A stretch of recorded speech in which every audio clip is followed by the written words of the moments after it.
குளியாப்பிட்டிய வலய கல்வி பணிமனையின் பணிப்பாளருக்கு எதிரான போராட்டம் ஒன்று இன்று 2025 9ஆம் மாதம் 16ஆம் தேதி ஆகிய செவ்வாய்க்கிழமை தியூரும்புல குலி காசிம் முஸ்லிம் வித்தியாலயத்தின் பெற்றோர்களினால் ஏற்பாடு செய்யப்பட்டிருந்தது.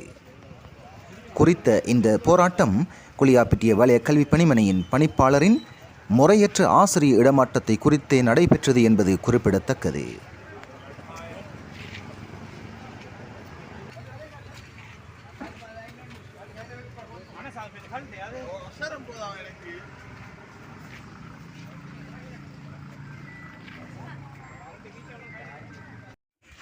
දැන් මේ පාසලේ විශ්වාබාධිත ළමයෙක් ඉන්නවා. ඒ ළමයට ගුරු වෙච්ච ටීචර් කෙනෙක් ඉන්නවා. ඒ ටීචර්ව 2025 පෙබරවාරි මාසයේ වාර්ෂික ගුරු මාරුවකින් වෙන ස්කූලයකට මාරු කරා.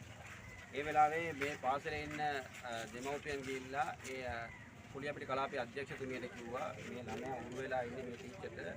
එහෙම ටීචර් මාරු වුණොත් ඒ ළමයට ලොකු අසාධාරණයක් වෙනවා. ඒ හින්දා ඒ ළමයාට ටීචර් මාරු කරන්න එපා කියලා කිව්වා. ඒකත් ඇහුවේ නැහැ ට්‍රාන්ස්ෆර් එක ක්‍රියාත්මක කළා. ඊට පස්සේ කුලියාපිට කලාපයේ විමර්ශනයක් දැම්මා. ඒ ළමයාගේ සම්බන්ධව විමර්ශනයක් කරනවා. ඒ විමර්ශනේ පැහැදිලිව කියලා තියෙනවා ඒ ටීචර් ඒ ළමයාට අනිවාර්යෙන් ඕනේ. ඒ නිසා ඒ ටීචර් එයාට ලබා දෙන්න කියලා එයාගේ ප්‍රාථමික අධ්‍යාපන අංශය ඉවර වෙනකම්. ඒකත් කිසිම දෙයකට ගණන් ගන්න නැතුව ඒ රජයේ මුදල් වියදම් කරලා කරපු ඒ විමර්ශන තොට්ටු දෙකටවත් ගණන් ගන්න නැතුව කුලියාපිට කලාපයේ අධ්‍යක්ෂතුමිය ඒ ට්‍රාන්ස්ෆර් එක ගැව්වා. ඊට පස්සේ මේ දෙමව්පියන් ගිහිල්ලා ආණ්ඩුකාරතුමා හම්බෙලා ආණ්ඩුකාරතුමාට පැහැදිලි කරාන් පස්සේ